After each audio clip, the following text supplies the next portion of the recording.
Good afternoon, everyone. We're interrupting program for this CBS News special report. I'm Christine Johnson in New York. Another twist in what has already been a historic election cycle. President Biden says he will end his re-election bid. In a letter just released, the president writes, "It has been the greatest honor of my life to serve as your president. And while it has been my intention to seek re-election, I believe it is in the best interest of my party and the country for me to stand down and to focus solely on fulfilling my duties as president for the remainder of my term." Now, the president says that he will address the nation later this week. President Biden right now at his home in Rehoboth Beach, Delaware. As you may recall, he contracted COVID last week.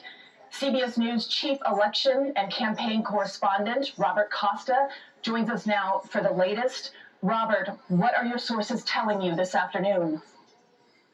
Good afternoon from Washington. This was a deeply personal decision for President Biden, something that he has been reckoning with for weeks since that debate in Atlanta, Georgia, where many Democrats believe he did not perform in a way that provided the party with confidence as it heads toward the November election.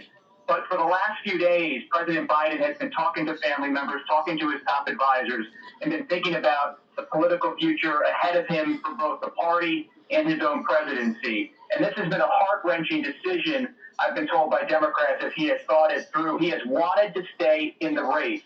But this is now the first time since March 31st, 1968, when Lyndon Johnson decided to step away from the Democratic nomination, that you have an incumbent president deciding just weeks before the convention in August in Chicago, just where it was in 1968 as well for the Democrats, to move away from the nomination, to open it up. This creates a moment of enormous uncertainty in American politics. President Biden's letter does not detail any preordained successor he has in mind for the nomination. In fact, in his letter to the country, he says to my fellow Americans, "I will offer more thoughts about my decision later this week in an address to the country."